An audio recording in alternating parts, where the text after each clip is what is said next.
And I think we could continue a bit on our big int class. Let's see if there is anything that would be easy enough to be done during the lecture. So we have here, for example, the comparators. Well, the bit shift operators we still have to add. So this is something that is easy enough to try. So let's start with that.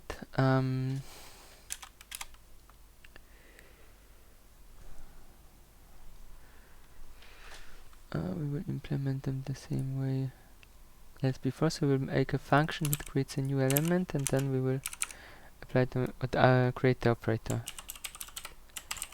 Shift left, int count, const, and shift right.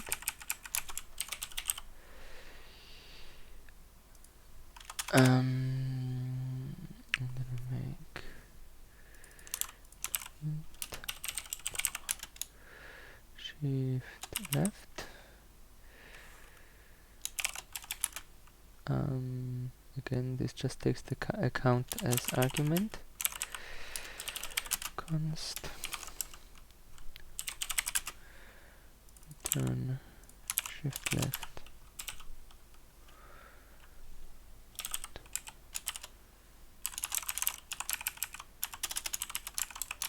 and shift right.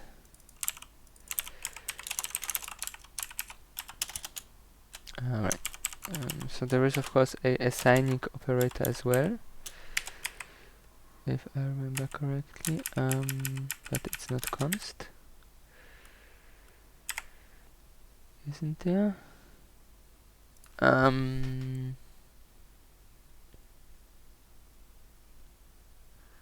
I thought there was, but maybe there isn't. So if it complains, then we will just stick to those two.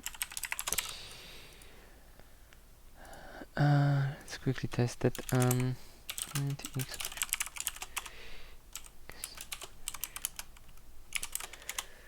Nope, there really is no assign and shift operator. That's a pity.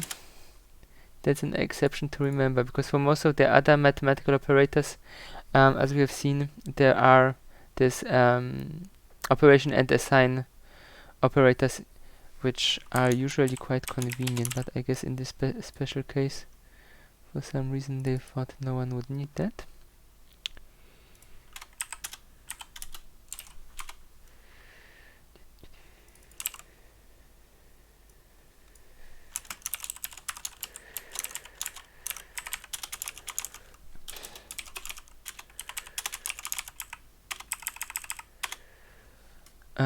Right, yo. So now we need a volunteer. Anyone willing to do it?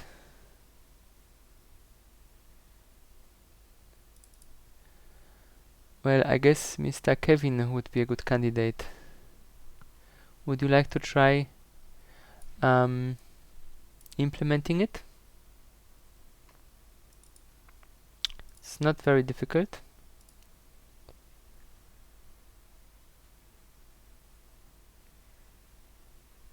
Hello?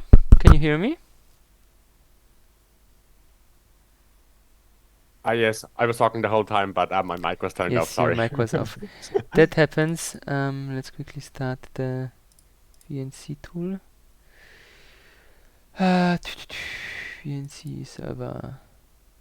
Okay, ausführen. Right, you can try to connect. I think Is it the 46 or the 68? Let's check. Check IP. It's the 68. Okay.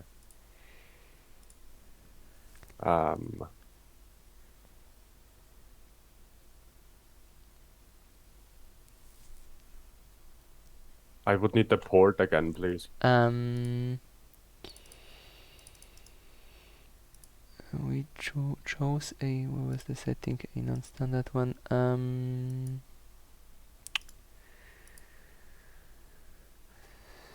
No, the pod is set in somewhere else. 1 second. I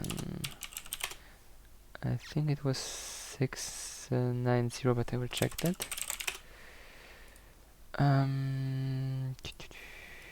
Not van Dienste und Ports. Yeah, 6900.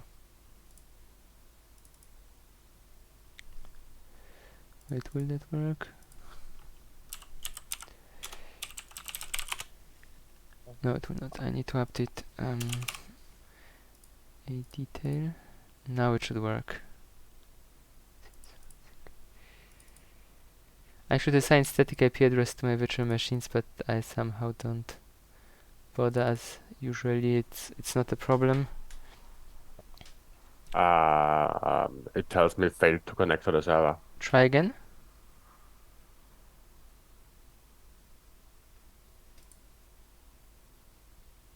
It should be working.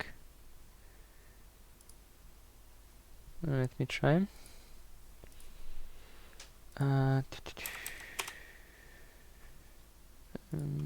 Should be working. So the full IP and port combination is the following one. I put it into the chat.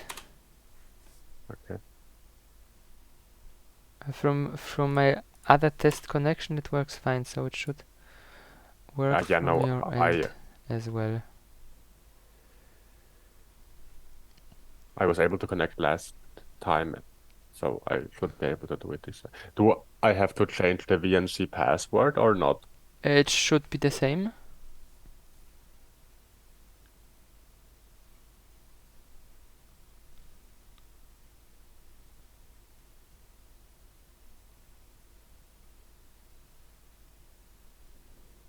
That's weird.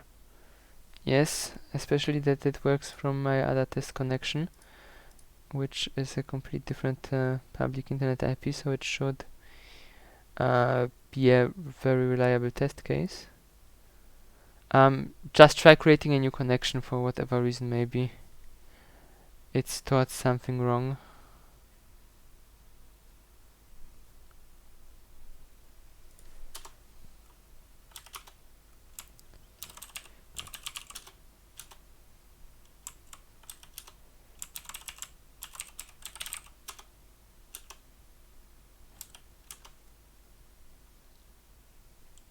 Is it not connecting or complaining about the password?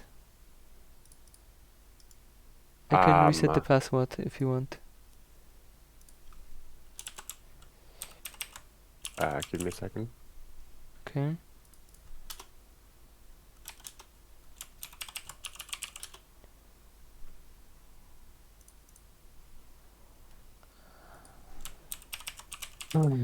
The old password was that one. I just checked it. It's working. It's now in the chat as well.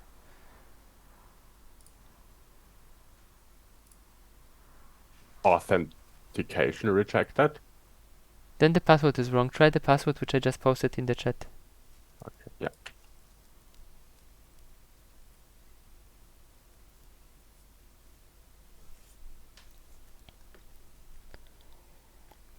Okay.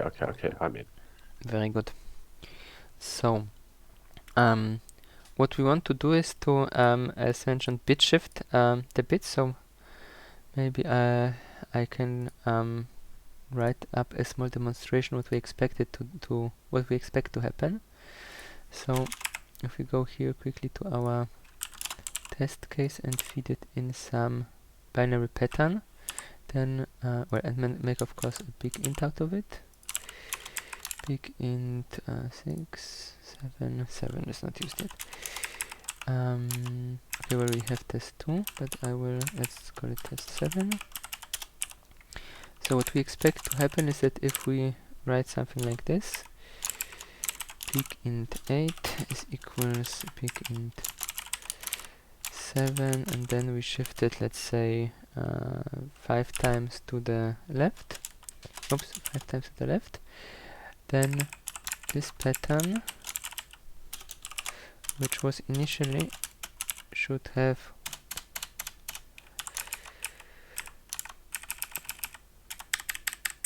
be just as like this shifted to the left. The left shift is also easier than the right shift, as it does not care for whether the number is signed or unsigned. But since we didn't care for the number being signed or unsigned anyways, we haven't done anything there to care for it. So what I want to say is that basically we probably will be just fine when we implement both functions the same way. So when we just never care for the sign and just fill the value in with zeros, whether we shift left or whether we shift right. If we would be shifting right and would care for the sign, we would not shift in zeros, but we would shift in whichever is the highest order bit, which can later be added if we want. So we will need first to implement the left shift operation, and the challenging thing is that we have multiple chunks. So the way we would want the whole procedure to work is that we first so we since we're starting left shift, so we should start from the lowest significant chunk and then work our way upwards. And when we shift the chunk, we should first copy the bytes that will kind of fell out on the left side. Then we can shift the chunk, and then we go to the next chunk, we shift it, and then we add those bytes that kind of fell out, and then we repeat that for every subsequent chunk. So first of all, of course, we should start by creating a new big int with the same size as the previous one, so that we have room to put our data in.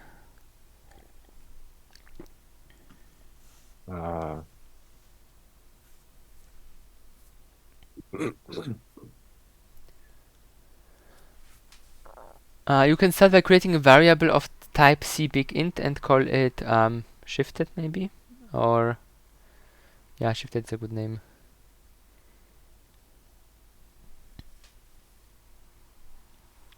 And then we need to make it large enough, so I think we had some function.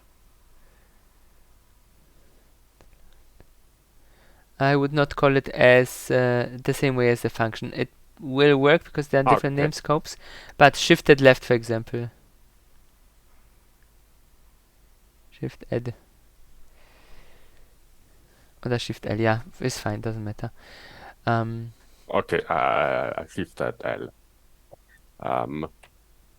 Do I have? Then you can pick whatever name. You can call it foo or bar or tralala. It doesn't matter. You just need to be consistent to later use always the same. What? You pressed some key combination. Yeah. There is pretty much every key combination out there used because they have so many features. So. That's wait, not quite right. The first thing we want to do is. Well, we first just want to create a variable. You don't need to assign anything to it. Just make a variable, semicolon, to finish the line. And in the next line you can type the variable name and then dot, and then we had some functions that create an internal data object of the size which we require. I think we called it alloc something. If you scroll up, you will see how it's called. More, it's probably somewhere on the very top.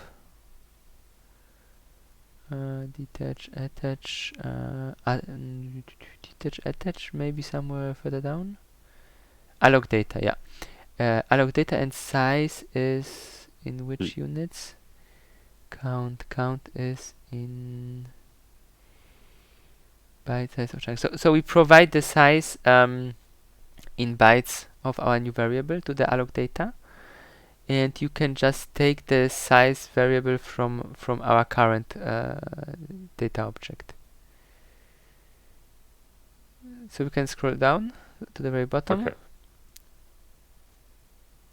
It's kind of laggy. Yeah, that is unfortunately so with remote desktop sometimes. So we just now just write the function name dot alloc data, as soon as you write the dot, it will suggest you which functions are available. So this is quite useful, and pretty much any modern IDE is using such a... No, you first need the variable name. Is using such autocomplete helpers to allow people to program faster.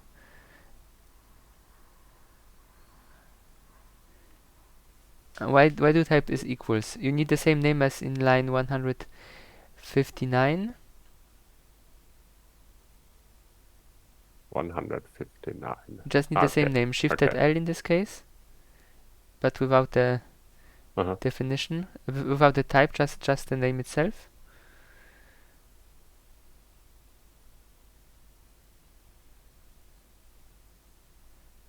Okay, dot. And you need a dot, not a double dot. In most object-oriented languages, you use a dot to access a member of something, and I think alloc data was maybe capital D. I'm not sure. Probably. And open brackets was alloc with 2 L's. That's also possible. I think usually it's double L. No, it's not. Okay, yeah, it's fine. So now what you need to is you need to pass the size of the current object. So you can use the current this pointer. When you go to the big.int file, then you can see how the pointer is named. And scroll to the very bottom. Not that much, yeah. So our data pointer is m_ptr. And if you look slightly above that, you see that the sBegin structure has a usize member. So what we want to do is now we need to take from the pointer the member usize in our begin CPP as argument for our alloc data. M pointer usize. You don't need size of, you just need to take the variable m_ptr error usize. Good. And of course semicolon. Always terminate your lines with a semicolon, except for fors and ifs and some other special cases. Okay, so now what we have is our scratchpad, which is yet empty, doesn't contain anything but the right amount of data. So the next thing we should do is we should get the count of, so the amount of chunks which we will have to process. So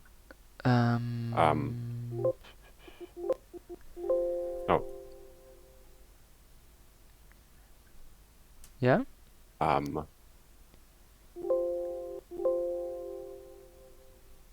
I think we have already a function that does this. If you look in line 193, there is this count function.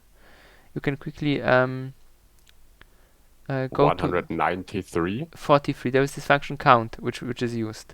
If you click on it, on the function, just on the function count, on the function name, and then F12, without the argument list. If just then it brings you to the definition of the function. And we see here that it takes a size, then it divides it by the amount of chunks, and then it adds one if it wasn't a clean division. So we see that we can use the count function to get the chunk count. It basically just gives us how many chunks there are. So we can use it. So you just the amount of chunks. You don't need to copy anything. You just will invoke the function count and provide size to it as an argument. You can scroll down. And write chunks count is equals count, open brackets, mptr size, like in the line above, the same argument.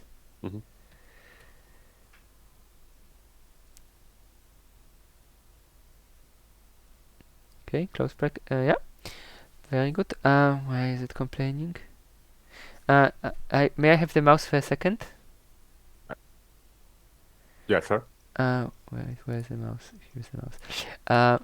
I think the function. Oh. Okay, then I need to change the name. I wanted to just call it shift. I wanted to call it count, but we need to have a function which is named count, so I will quickly here rename the variable to shift, which is an equally valid name for it. Okay, now it works. So that is good. So as said, we want to process our chunk list from the lowest chunk to the from the least significant chunk to the highest significant chunk. Let me think, is that the best way?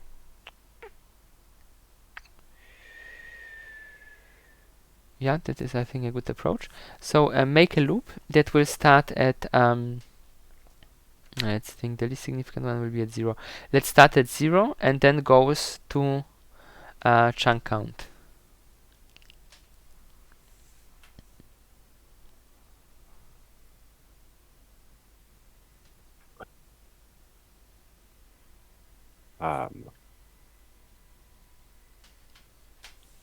Loops are created with the for command, like in line 144. Okay, yeah.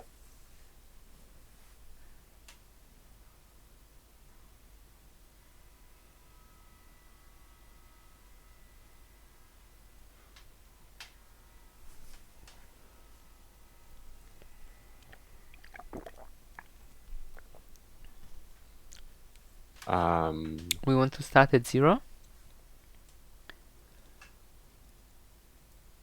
Yes. And then the condition will be, so semicolon, and the not the comma, semicolon, yes, and the condition is I is less than chunk count.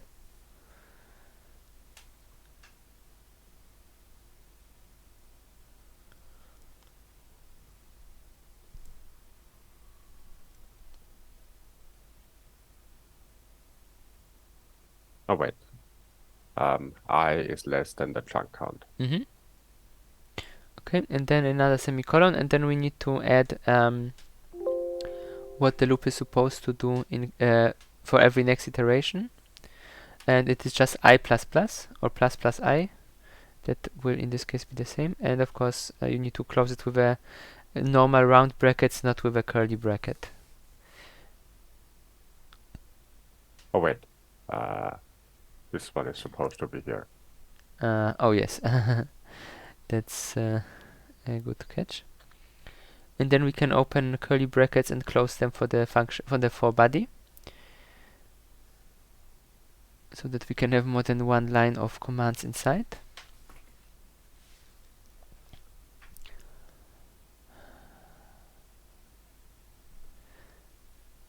Don't we need a new index shift after this one? What do you mean index shift? You can just click in between the curly brackets and press enter a few times to have some space Yeah. to do. Okay, so right here, we need one more thing which we forgot to do. Somewhere before we start the loop, we need to initialize a variable of type begint chunk with 0. So just call it begin chunk and then call it overflow bits is equal 0.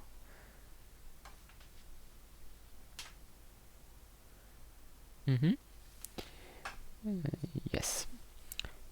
And semicolon, of course. Yeah. Good.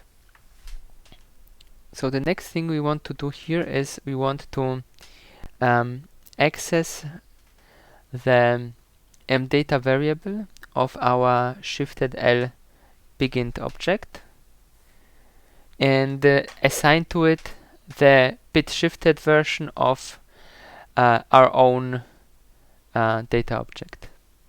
So you can start by typing shifted L dot mptr arrow data.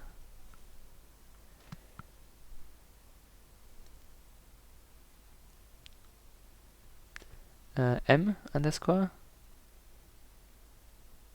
ptr arrow. No, yeah, minus greater than. No, not error, arrow. Okay. And pdata. Okay. As soon as this menu opens, you don't need to type it out. If you press tab, then it will take whichever is highlighted, or you can click with the mouse on it. So if you want to save on typing, that is helpful. Okay, so here when you want to access this array at the index I, so square brackets from I is equals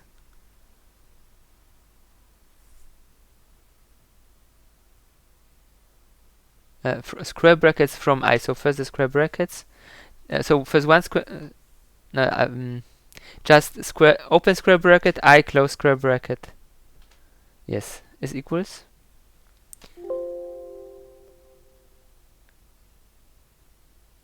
And then we want the same value, the same data just from our current object. So just mptr data without the shifted L. And then of course the same arrow and everything.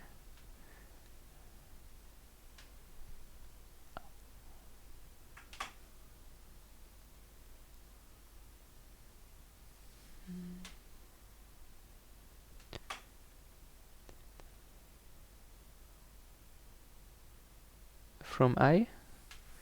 Okay, and now since it's a left shift, we want to left shift it. So use the left shift operator by the amount of shift. The left shift operator by the amount of shift.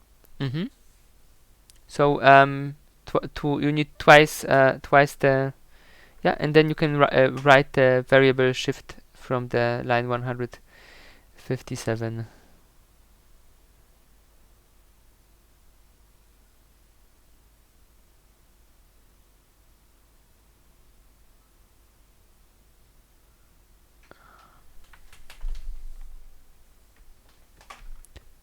No, you just need only shift, not the whole function name. Just shift. Yeah. Semicolon.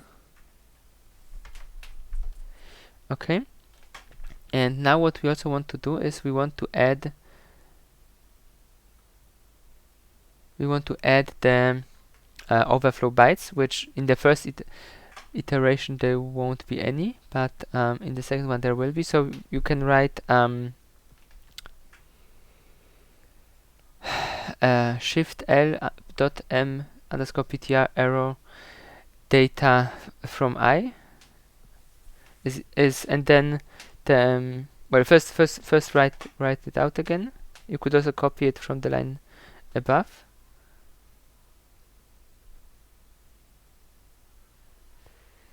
And then instead of assigning, what we want to do is to use the bitwise OR operator in its assigning form. So instead of is equals, you write vertical line equals. Yeah, this you can delete for now. And here you write a vertical line before equals. And and after equals you write overflow bits.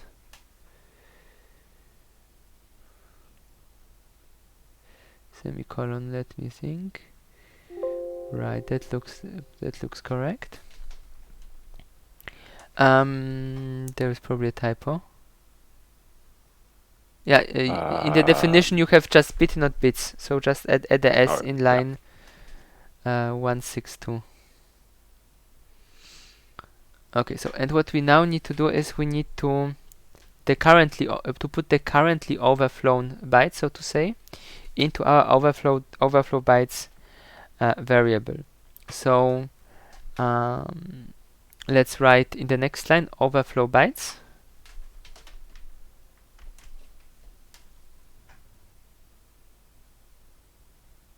is equals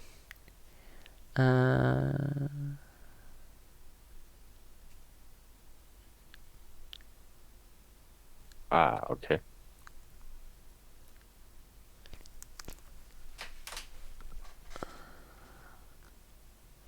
And do you know how to do it? I mean, it's a 0 for. Well, I mean, I can try it. I can, if you want, I can write down exactly what we want to do as a demonstration. you don't need a loop. You just need you don't need a loop to get on this. You just need to use a bit mask. No, you just need to use a bit shift operator and nothing else. It's quite easy. Okay, so if You also don't need a if. It's a one-liner. So may I have the mouse for a second? yeah, sure. So what you want to do is if we start with this thingy. Let's quickly write it down here. So if we start with this thing, what's our chunk size? Our chunk size is 16. I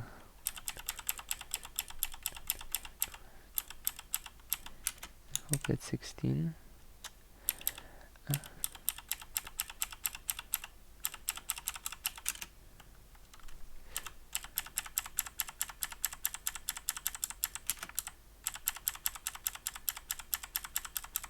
Yes, I did not miscount. So this is now kind of split out in our chunks.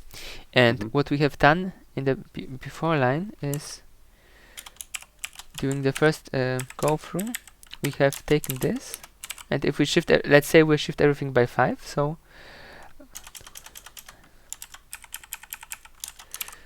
we created this number out of that number, and those bytes, those leading bytes, those leading bits have been lost during this operation.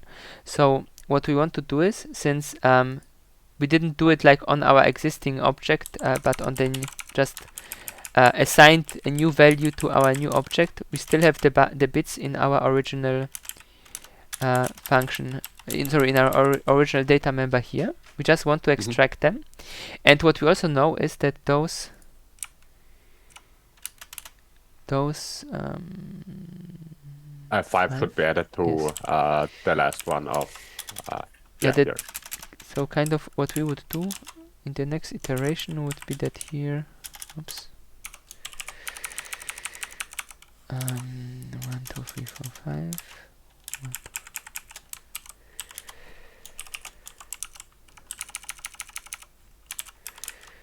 2. Okay, let's put it here. Yeah, and they need to be added to those here. So this can be done, for example. So we take our overflow.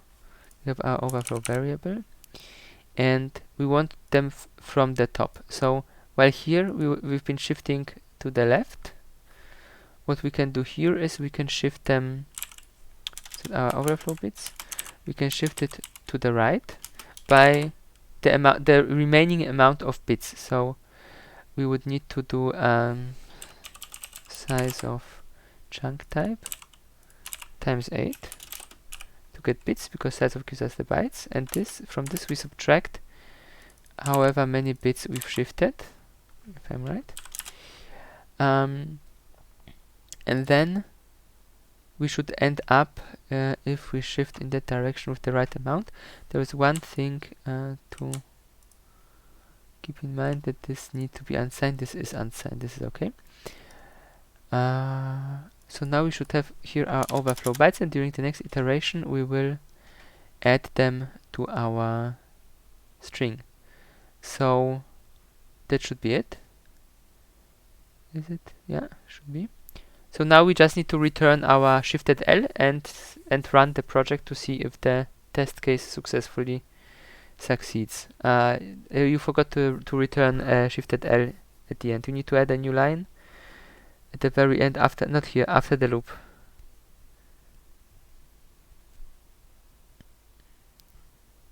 Yeah.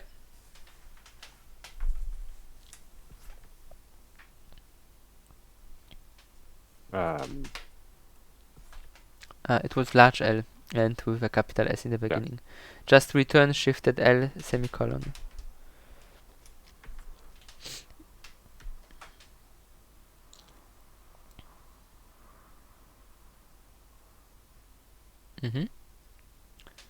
Let's see.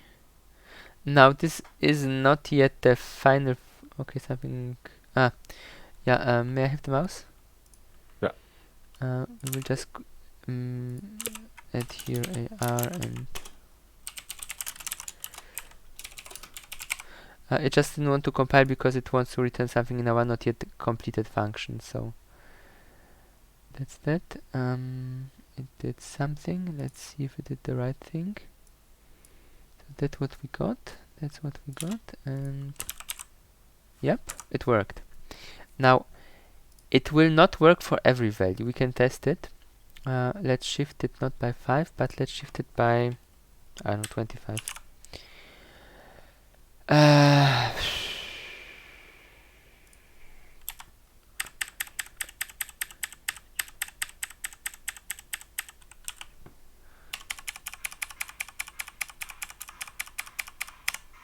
So this is now what we would expect, and it will not yet work. The reason is that our bit shift is more, we'll just get out of zeros, I think. The reason is because our bit shift, you see, everything is just zeros, is more than the amount of bits that fit into one chunk. So what we will need to do now is we will need to update the function here such that it will not always use I, but actually be able to shift by more than I. So we need to basically calculate now here, for example, two variables which will be which we will use as helper variables. One will be int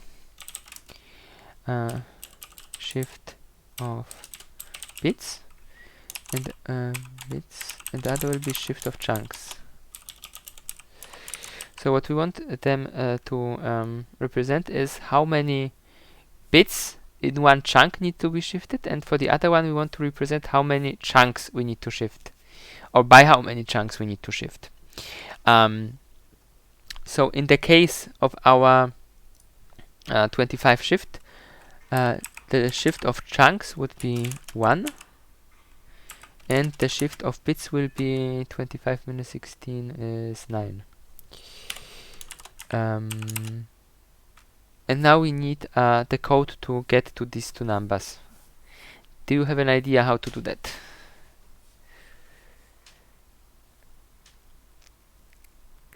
It's quite easy. So for the amount of chunks, it is enough to divide the shift by the amount of bits in one chunk.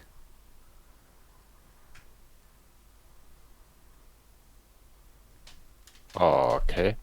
So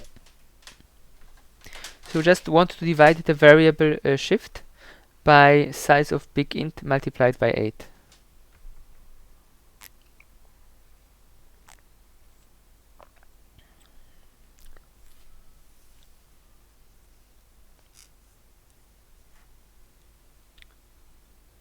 Big int chunk. Did I say big int? That was a mistake.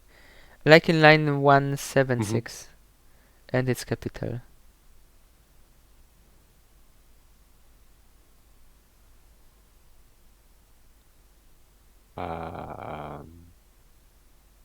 You need to make big int chunks uppercase. C++ is a case-sensitive language, which I guess is good. You can mark something and press Shift Ctrl U to make everything marked uppercase. That's a nice trick. And the shift variable in line 164 should be small s. Okay, and the next thing, so this gives us the amount of chunks by how many chunks we need to shift. What we now also want to have is we want to know how many bits inside the chunk are kind of left to shift. You can do it in a quite similar way, like below. You can use the modulo operation to get at that value.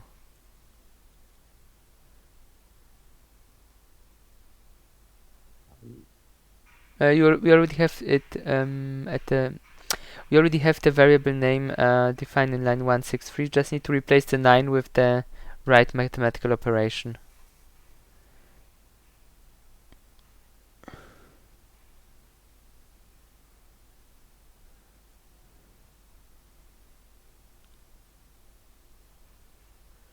Modulo in C++ is represented by the $sign. So like with division, just instead of the division operator, you use the $sign operator. Sorry, the percent sign. Did I say $sign? Yeah. Well, not quite. It's pretty much like the line 164, just instead of the division sign, you use a percent sign.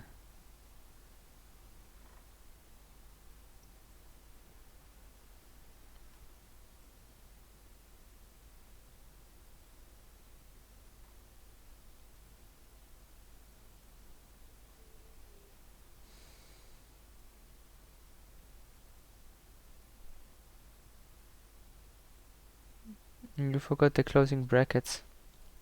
Oh yeah. Okay, and then since you created the variable, you can delete line 163. It's now no longer needed. Okay, and let's quickly think how we do it. So first of all, you can replace in line 169 the shift variable with the shift of bits without int, just shift of bits.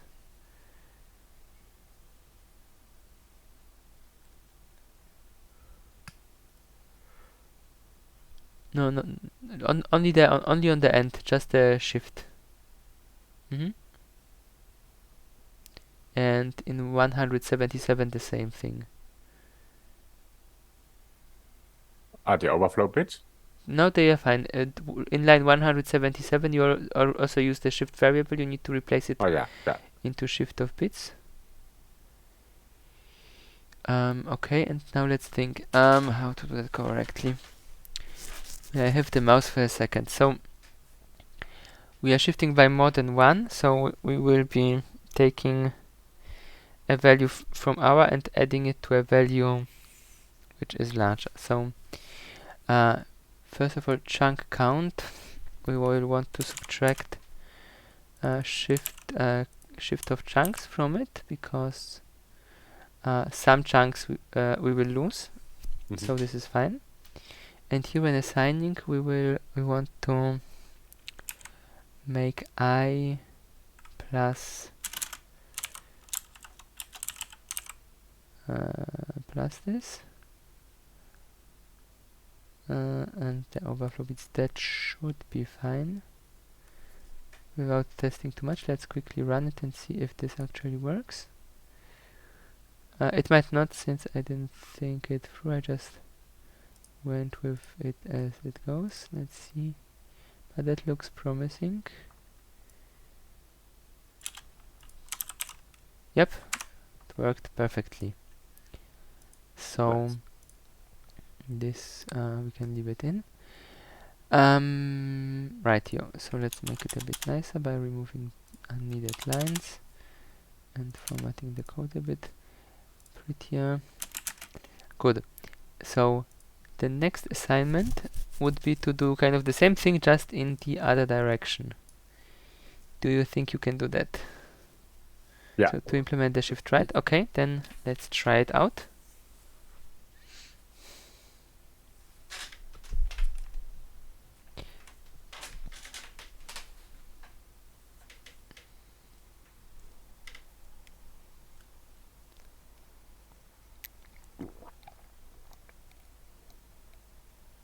I mean, it should be basically the same, except for what's it called?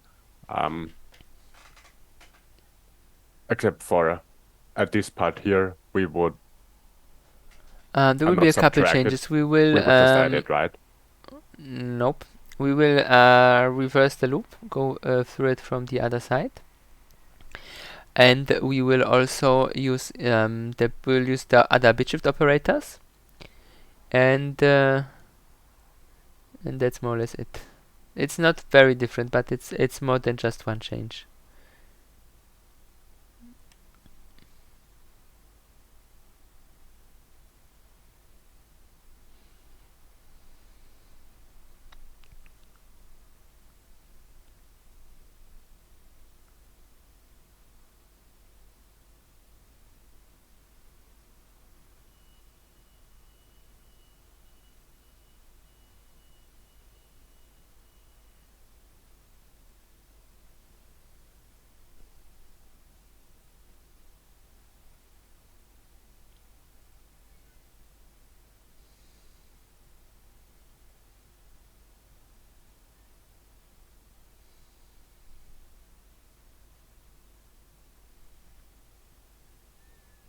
Wait, it is a same until Until the loop is either identical, yes. here? Yeah. Okay. You can copy those 3 lines.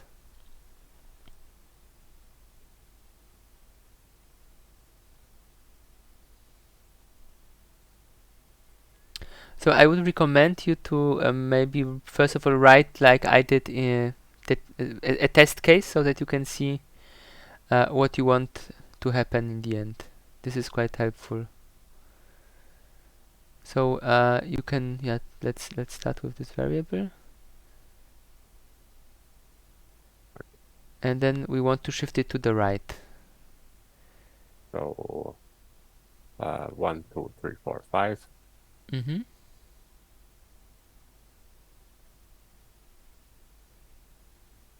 So this would be the first one. Mm-hmm. Then 1, 2, 3, 4, 5. You can remove the unneeded spaces to regroup them. Yeah. If you remove the spaces first, then you don't need to count. Because you just see where it... Oh god, yeah. Yeah. And the few bits on the end are lost. Mm-hmm. Yeah, okay. Perfect. So let's continue.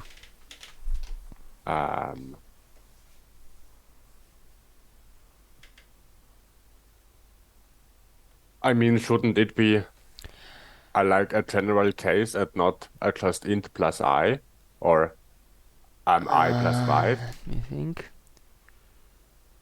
Because You should start at shift of chunks. I is equals shift of chunks.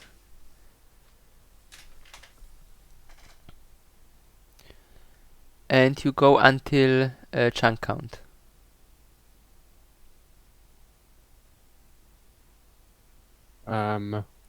Semicolon. E is less than chunk count.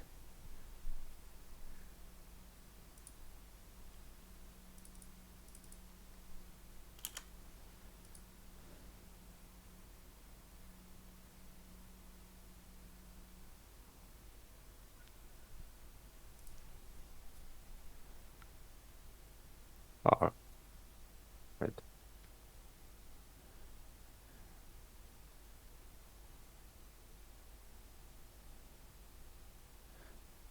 You forgot I plus plus.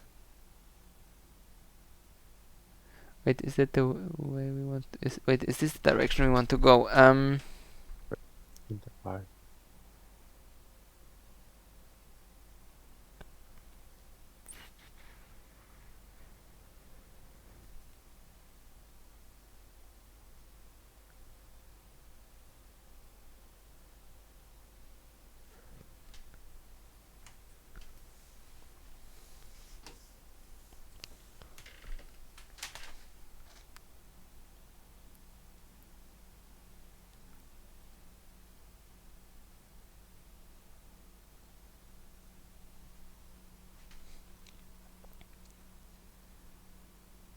This is the direction we want to go. Let me think. We start of shift chunks.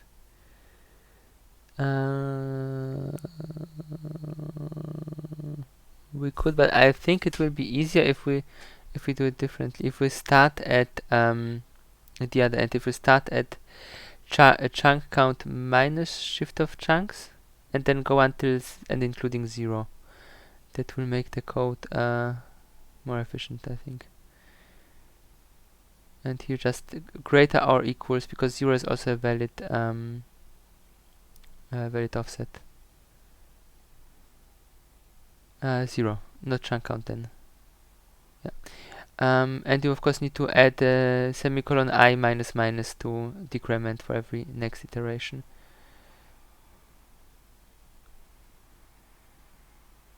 Why is it complaining at chunk count? Is there a typo?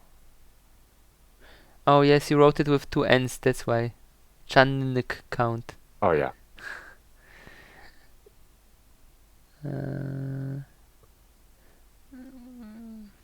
not quite right. You need to write a semicolon inside the round brackets, and you need to add the decrementation of I, so that we don't always start at the same I for every loop iteration. So, go to the last place inside the round brackets, semicolon, minus minus I, and remove the semicolon at the line end, and make curly brackets for scope for the new function body.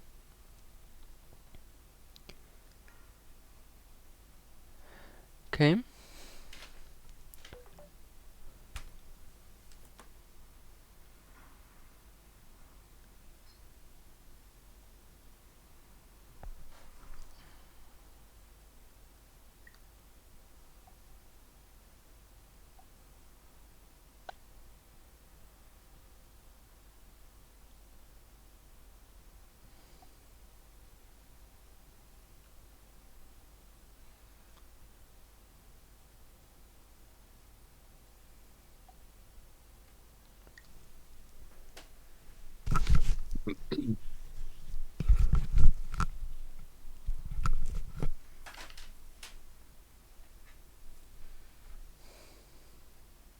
Okay.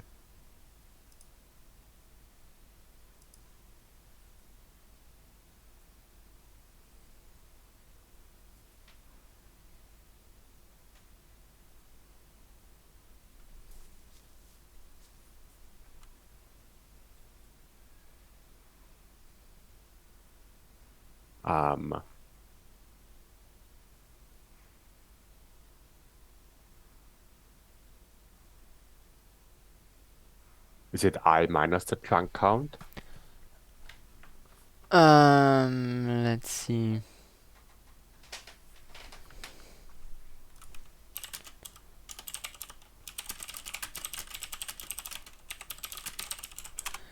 Let's see. Let's think about it. So we want to start. Can I have the mouse? So we want to start at chunk count minus size. So first of all, what we could do is we can write another test case, but this time shift it by 25. So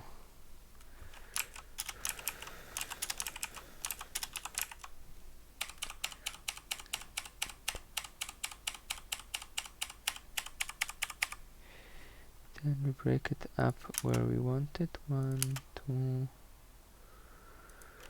3, and those are gone.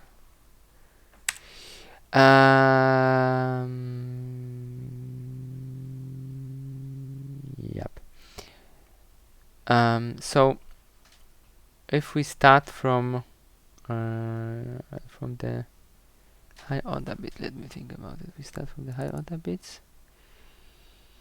So first of all, this one we'll want to put here. We have 1 and 2, 25. But just a shift of 1. So first of all, we will need the offset of this chunk. So that will be and I starts at chunk minus chunk. So that should be I, because it's chunk count minus shift. So chunk count minus.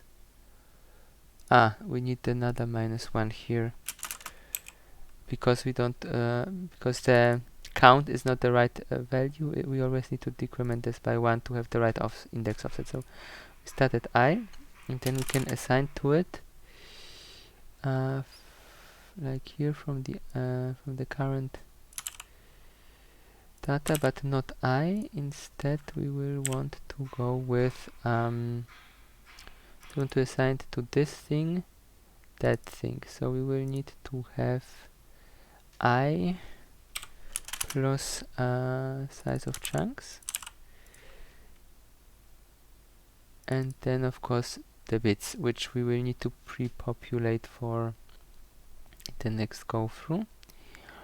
That should be right. So we should buy this, and then of course we want to add our overflow bits. So we took this block, we put it here, we shifted it, and we of course have to shift in the other direction. Oops. And this will be our right. So we took this block, we shifted it so it became just zeros. We put it here, and the zeros we will want to carry on. I will change this test case slightly to have a 1 here, because otherwise this is a bit sorry, this test case, because otherwise it's a bit hard to track what is happening if we don't have a 1 at the right spot.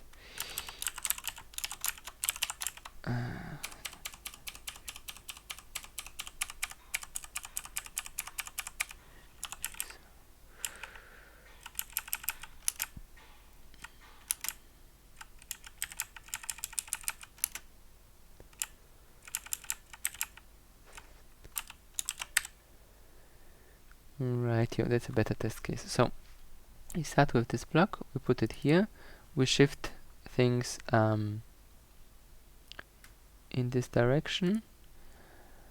We did the shift, and for the next block we will have some things that we have shifted over, so we will take here from I plus chunk shift, sorry, for I, we will assign whatever we have an overflow, and then we of course want again to store some overflow bytes from this variable. Just that here we have to think where to shift. So what we want is let's again break this up.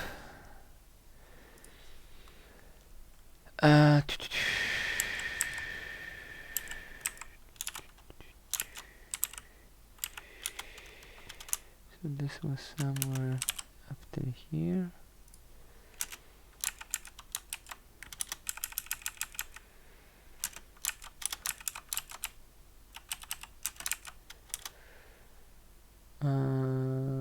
Yeah, so these are gone anyways. But how many are there?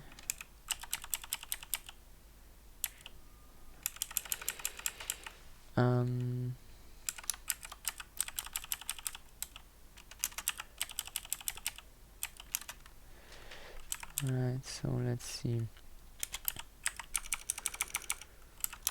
We would have something from the previous chunk for here, and in the next chunk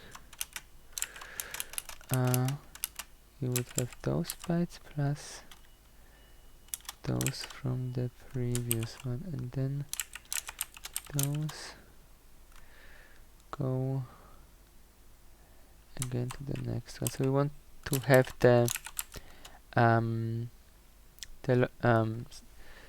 so when we move this chunk, we want to get those lower order bits, those lower order bits, and have them then for the next go through. So this should be all that is needed.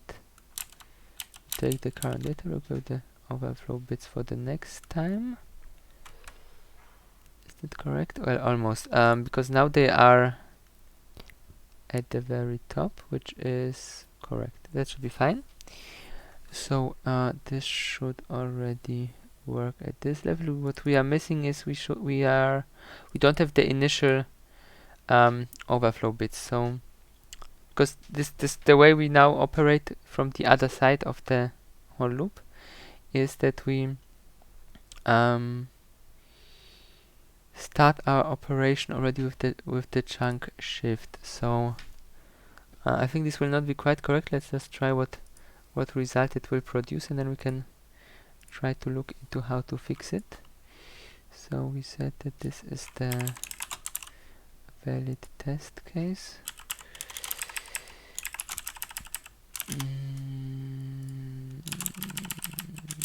Big int 9 25 in the other direction, begin 9.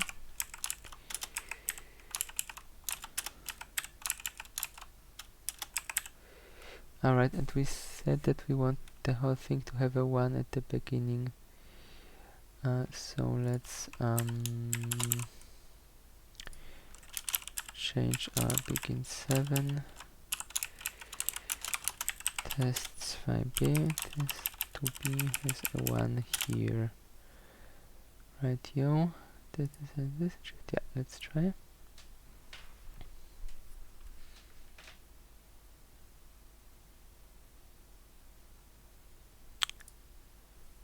Snack. Or did it work already? Ah.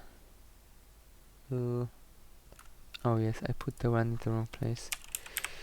Apparently it already worked without flaws, so it should be perfect as is. Try again. Zack. Yep, it already worked perfectly, so we don't need to change anything anymore. Yep, so that was that. Left shift and right shift are operational. What would probably be a good idea would be to implement a few more test cases. And one way of doing it would be to use to just generate a lot of numbers, compare them with what a 64-bit number would look like. And I think this is a 64-bit. Yeah, this is a 64-bit number. So what you could do is you could write a loop that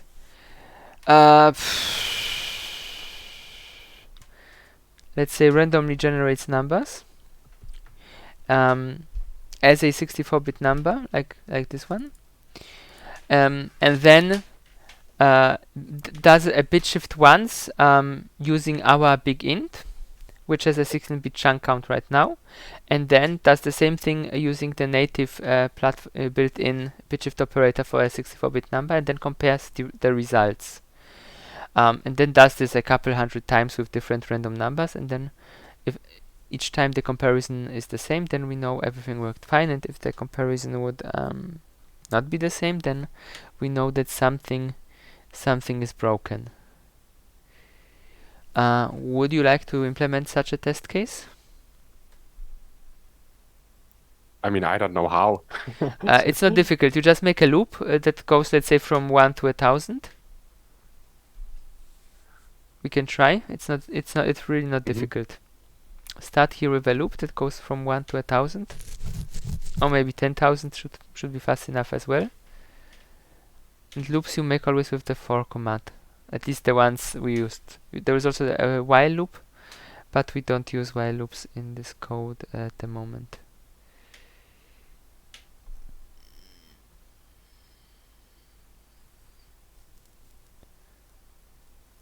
Um, 1 to 1,000.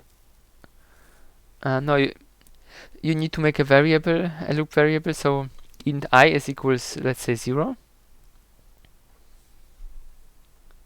Then semicolon inside the loop. Then we have the condition, which tells the loop when to abort. So if I is less than, rather how long to continue with. So if I is less than 1,000, then it means the loop will continue running because this evaluates to true. And then semicolon I++ to increment the I for every walkthrough for our loop. Then you can close the loop statement with a normal brackets, and no semicolon. Instead we want curly brackets, open and close. If you put a semicolon in the end at the end of the loop, then it will just loop without executing any additional code but what is in the loop statement itself. Okay, so now we want to let's say create a unsigned, so unsigned underscore int64, unsigned space, sorry, yeah, space underscore int64. int64, you need to write int. Oh, yeah.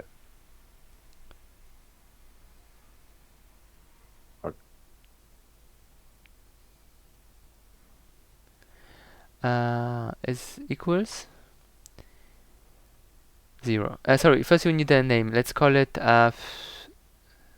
test x or something like that. First you need a name, then this equals space test x. Almost right, there was a typo. Test x, not text x. Okay, semicolon. Okay, and now what we need is we need to fill it with random numbers. There is a function called rand, R-A-N-D, which gives you a usually 16-bit long random number. Depends on the platform implementation. R-A-N-D, rand. Okay.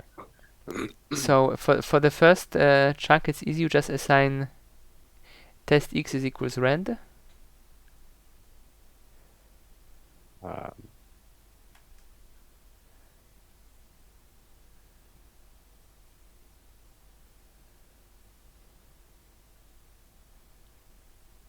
That is not quite right. Ran. You just need you already wrote the rand function name, but you don't put the variable as argument. You just make test x is equals rand.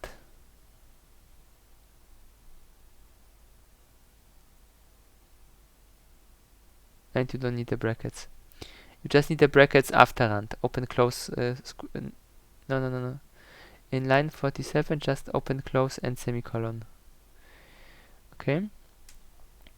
And in theory, you just need to repeat that 4 times. Just each time shift the rand by 16, and instead of equals use or equals. And of course, it's also good to first cast rand to 64 bits so that the shift knows that it can go further. Or equals how? A vertical bar equals. Vertical bar. Yeah, that's Alt GR and the key you just pressed. Yeah.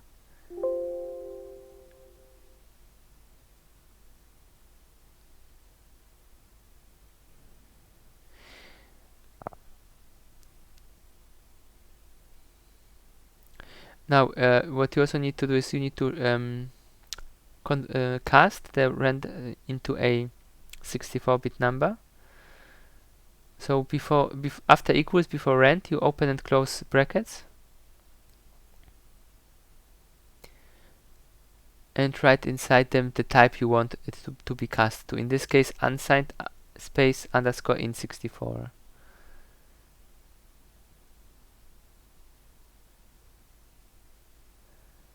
Almost right. A space and 2 underscores. Yep. You have you swap 2 letters in unsigned. Unsigned. G and N are swapped. Oh. Yeah. Okay, and the last thing, we need to bit shift them by 16. So you put the whole statement. No, still in that line. The whole statement after the equal sign, you put it into round brackets.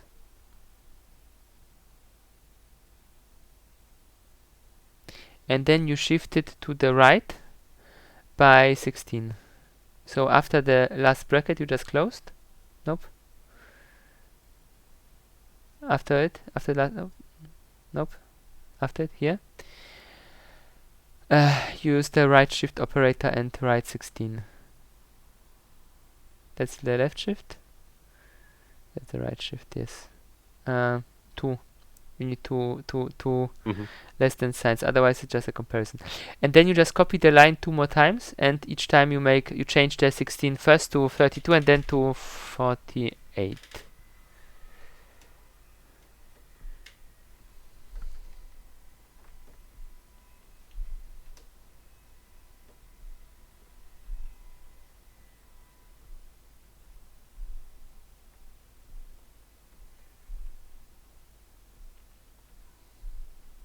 Okay, so you lost a semicolon there in line 49. Okay, and now what we do, just for testing, you could create a new begint, assign to it our 64-bit number, and print it to the console, like it's done in the code above. And then we just run it and see if we get random numbers and if we don't get some suspicious amount of zeros somewhere.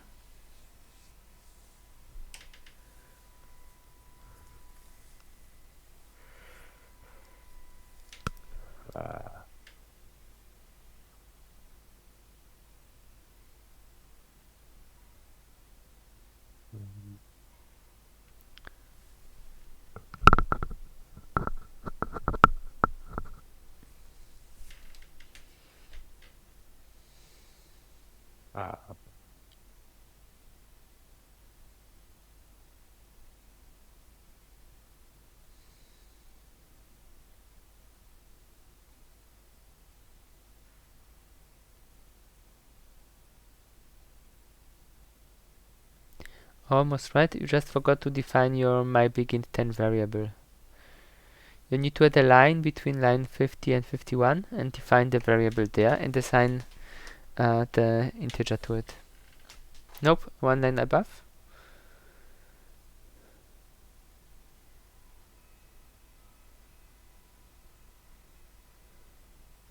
Okay. What? Okay. Not all caps, as it suggests you in the small suggestion window. 10.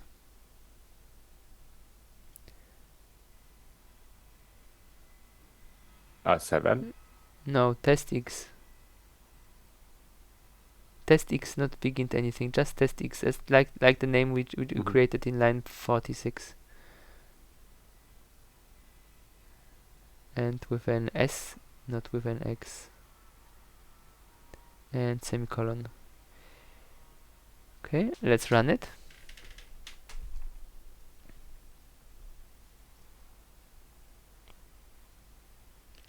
It did not run. Try again.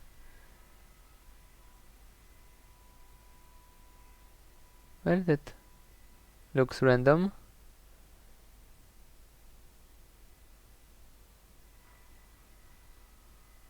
Why is it still printing?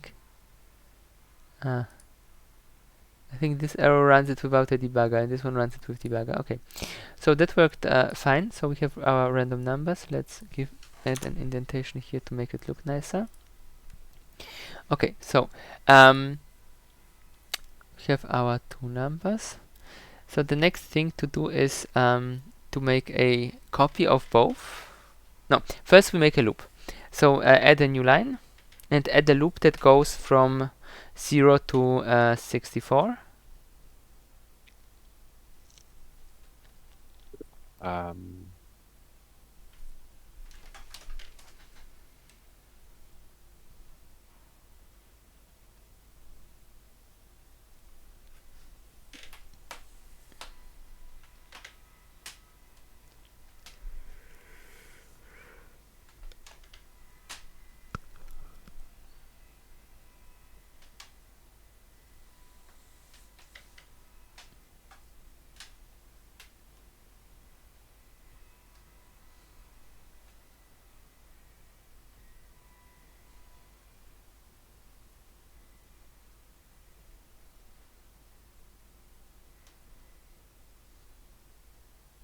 Okay. Close the curly bracket.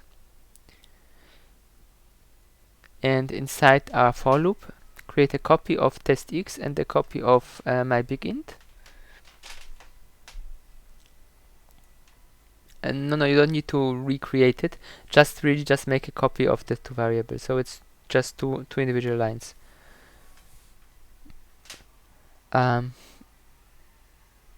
Nope.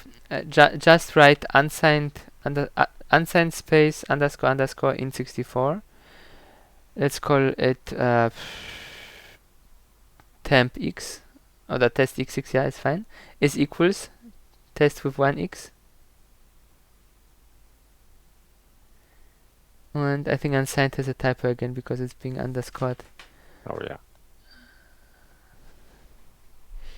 Okay, and the same way as you did here, you can create a copy of the begin variable. Yeah, that's fair enough. You need to, let's call it 11 or something. Yeah. And you forgot the C before C begin. Oh, yeah. Okay, so now we have copies of those variables, and now we can you can bit shift both of them. Actually, you can modify those two lines to add a bit shift. So you can, behind each of them, add a bit shift to the, let's start with a left shift. Not here.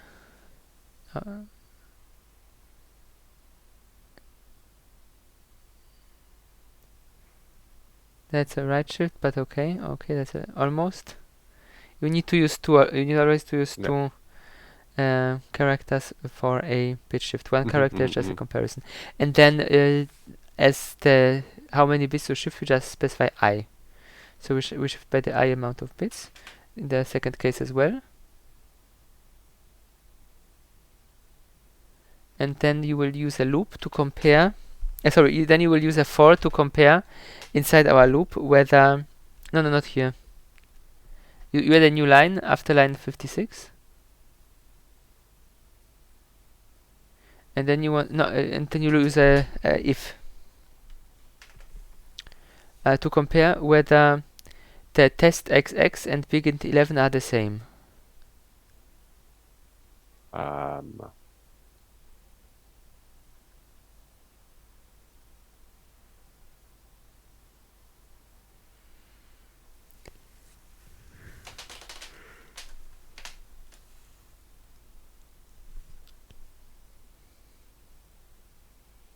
Well, almost right. You need two equal signs because a single equal sign is assignment.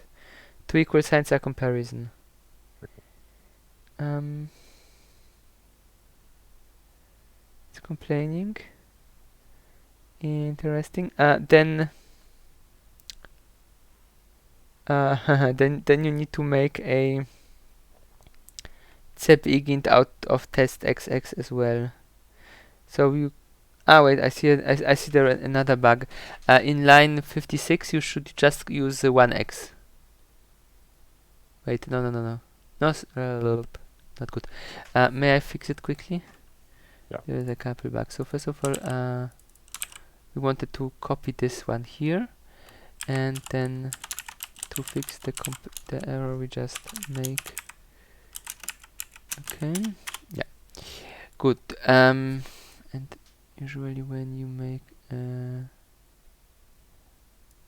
new code block, you indent everything by 1. That looks better. Okay, so let's also remove this. And one more thing, we can change to unequals, because if it's fine, then it's fine. We want to know if it's not fine, and here we will just write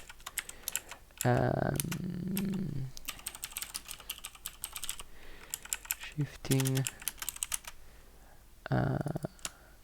this by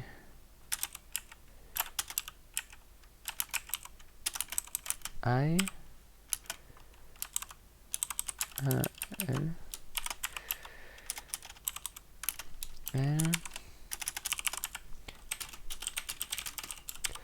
to the left, by x to the left, arrow shifting number by so and so field to the left, past, and then we can just repeat that thing, just that here we shift to the right and we tell that we were shifting to the right. Okay, and now we run it, and let's here just print that we are done.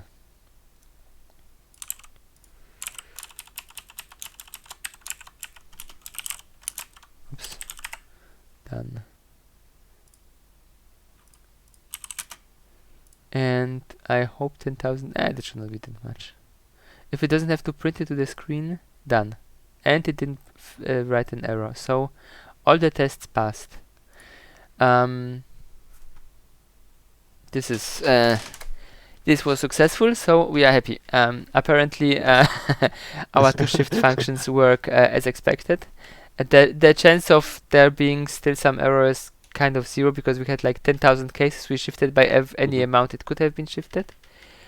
Yeah, good. So that's that.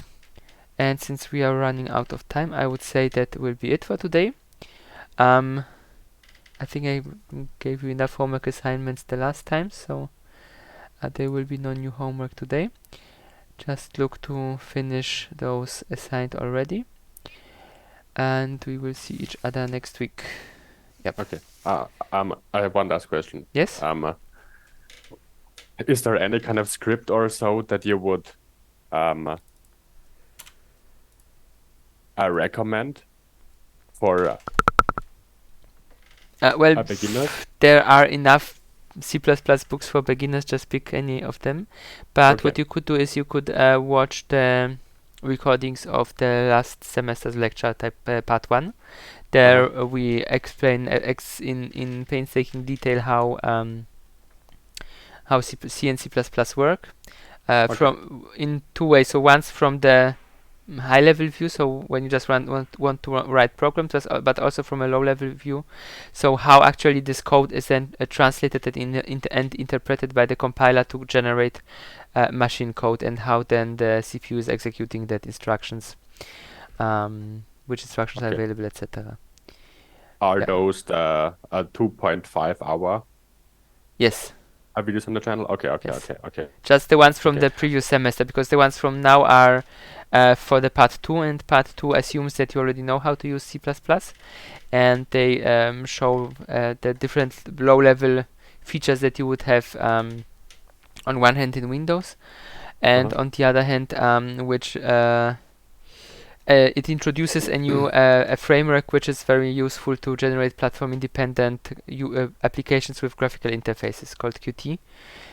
It's a very high-level framework, but that's good because it means it's easy to use. Okay, thank you. Okay, you're welcome. Okay. Then see you next week. Yeah. Bye bye. Have a nice day. Yeah, you too.